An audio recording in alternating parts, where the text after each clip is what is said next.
नमस्कार, आप देख रहे हैं खबर मीडिया। दोस्तों, आज की इस वीडियो में मैं आप सभी के लिए लेकर आया हूं आज दिन भर की तमाम बड़ी और मुख्य खबर।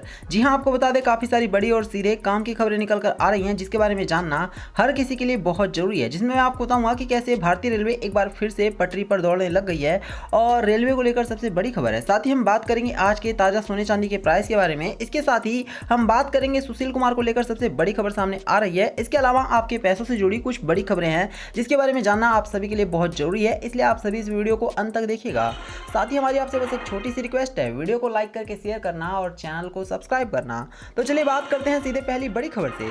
कोरोना कहां से आया पता करो, नहीं तो अगली महामारी के लिए तैयार रहो, यूएस विशेषज्ञों ने चेताया है।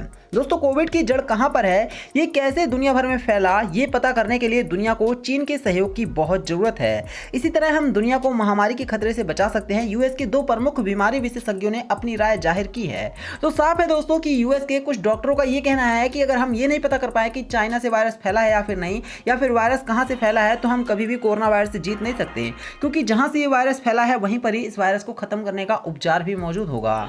चलिए बात करेंगे एक और बड़ी खबर की। तो कोविड-19 मरीजों के लिए बड़ी खबर, इलाज के लिए 5 लाख रुपए तक का लोन देंगे बैंक। दोस्तों, कोरोना वायरस महामारी के चलते लोग इलाज के खर्च को लेकर परेशान हैं। ऐसे में सार्वजनिक क्षेत्र के बैंक 5 लाख रुपए तक का असुरक्षित व्यक्ति ऋण प्रदान कर रहे हैं। भारतीय स्टेट बैंक और भारतीय बैंक संघ द्वारा संयुक्त रूप से आयोजित एक संवाददाता सम्मेलन में इसकी घोषणा की गई है। तो अगर दोस्तों आप कोरोना वायरस से बाय चांस पॉजिटिव हो जाते हैं, भगवान ना करे ऐसा हो, लेकिन अगर ऐसा हो जाता है और अगर आप बहुत गरीब फैमिली से बिलोंग करते हैं, तो आपको घबराने की जरूरत नहीं है, आप इसके लिए बैंक से लोन भी ले सकते हैं।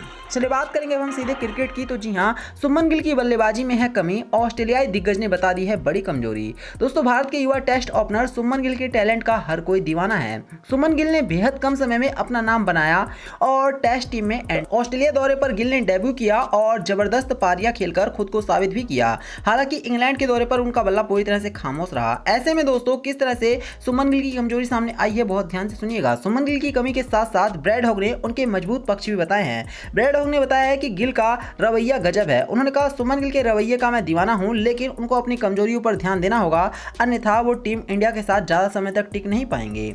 चलिए बात करेंगे एक और बड़ी खबर की। तो रेलवे स्टेशनों पर महिलाओं की सुरक्षा हुई और चाक चौबंद, 10 जोन में निगरानी नियंत्रण कक्ष का काम हुआ है पूरा। दोस्तों, भारतीय रेलवे ने महिलाओं की सुरक्षा पर विशेष ध्यान देते हुए सुरक्षा व्यवस्था ज्यादा चाक चौबंद कर दी है।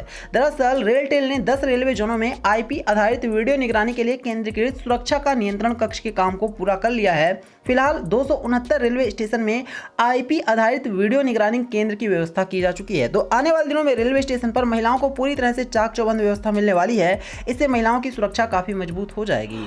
चलिए बात करेंगे हम सीधे आज के सोने चांदी के प्राइस की। तो बढ़ गए सोने के दाम, चांदी में लेकिन आई है गिरावट। जी हां, आपको बता दें कि एचडीएफसी सिक्योरिटी के अनुसार आज दोस्तों राष्ट्रीय राजधानी दिल्ली में सोने के हाजिर भाव में 195 रुपए प्रति 10 ग्राम की बढ़त दर्ज की गई है। इस बढ़त के साथ सोना अब 48,608 रुपए प्रति 10 ग्राम पर कारोबार कर रहा है।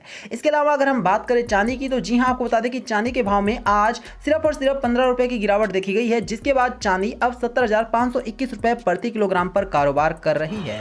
चलिए अब हम बात करेंगे एक और बड़ी खबर की। तो पाकिस्तान की खस्ता हालत पर इमरान खान को घेरेगा विपक्ष, 4 जुलाई से शुरू होगा देश भर में आंदोलन। जी हां दोस्तों, एक बार फिर से पाकिस्तान के इमरान खान की हालत लगातार खराब होती जा रही है। पाकिस्तान में विपक्ष हर तरह से प्रधानमंत्री इमरान खान को घेरने की कोशिश में लगा हुआ है। विपक्षी गठबंधन पाकिस्तानी डेमोक्रेटिक मूवमेंट 4 जुलाई से आंदोलन शुरू कर रहा है। इधर राजनीतिक दल पीएमएल नवाज के अध्यक्ष शहबाज शरीफ ने अपनी पार्टी की आर्थिक सलाहकार परिषद ने कहा है कि अब दोस्तों इमरान खान की हालत और ज्यादा गंभीर होने वाली है और इमरान खान को बहुत जल्द पाकिस्तान की प्रधानमंत्री का पद छोड़ना होगा। तो साफ है कि अब इमरान खान की हालत खराब होती जा रही है।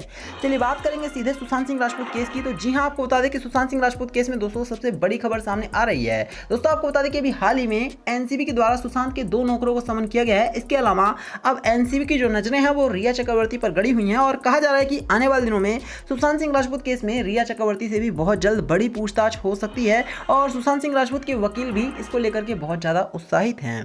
चलिए बात करेंगे एक और बड़ी खबर की। तो बंगाल में राजनीतिक हिंसा चरम पर, विधायकों को भी नहीं बख्शा जा रहा है, ऐसा कहना है दिलीप घोष का।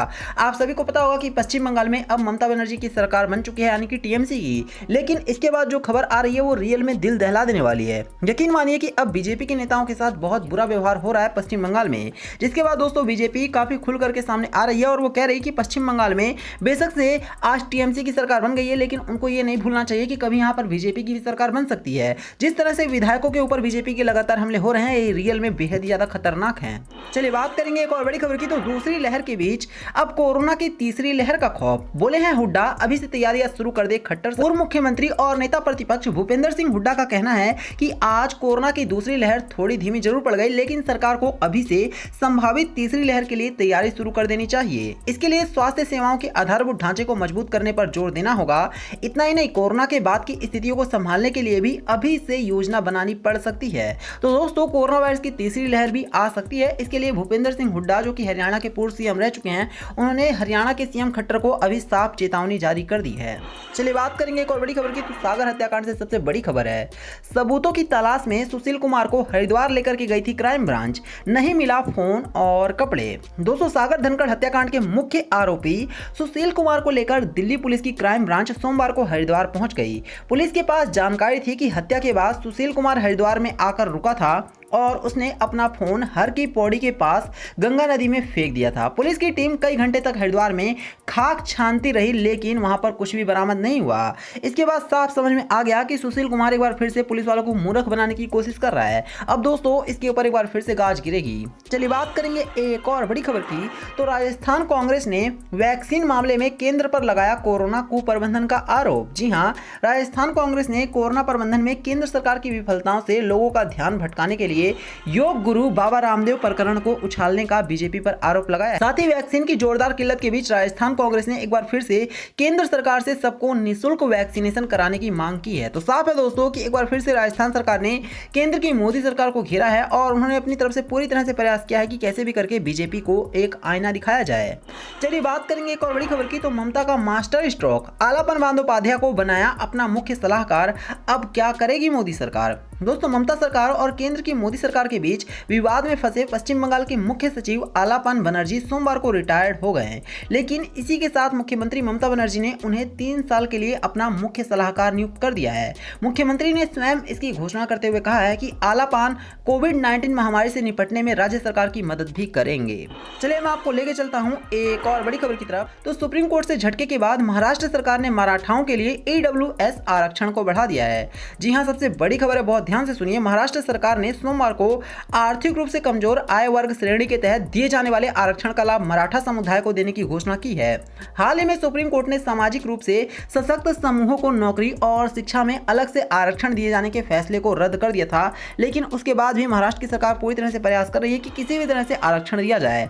सामान्य प्रशासन विभाग द्वारा इस आशय का एक सरकारी आदेश यहां जारी किया गया है। फिलहाल किसी तरह के आरक्षण के दायरे में नहीं आने वाले वर्ग के लिए 10% का EWS आरक्षण उपलब्ध है। तो साफ है कि महाराष्ट्र सरकार एक बार फिर से मराठा आरक्षण को लेकर काफी एक्टिव नजर आ रही है। तो ये थी आज दिन भर की तमाम बड़ी और मुख्य खबर।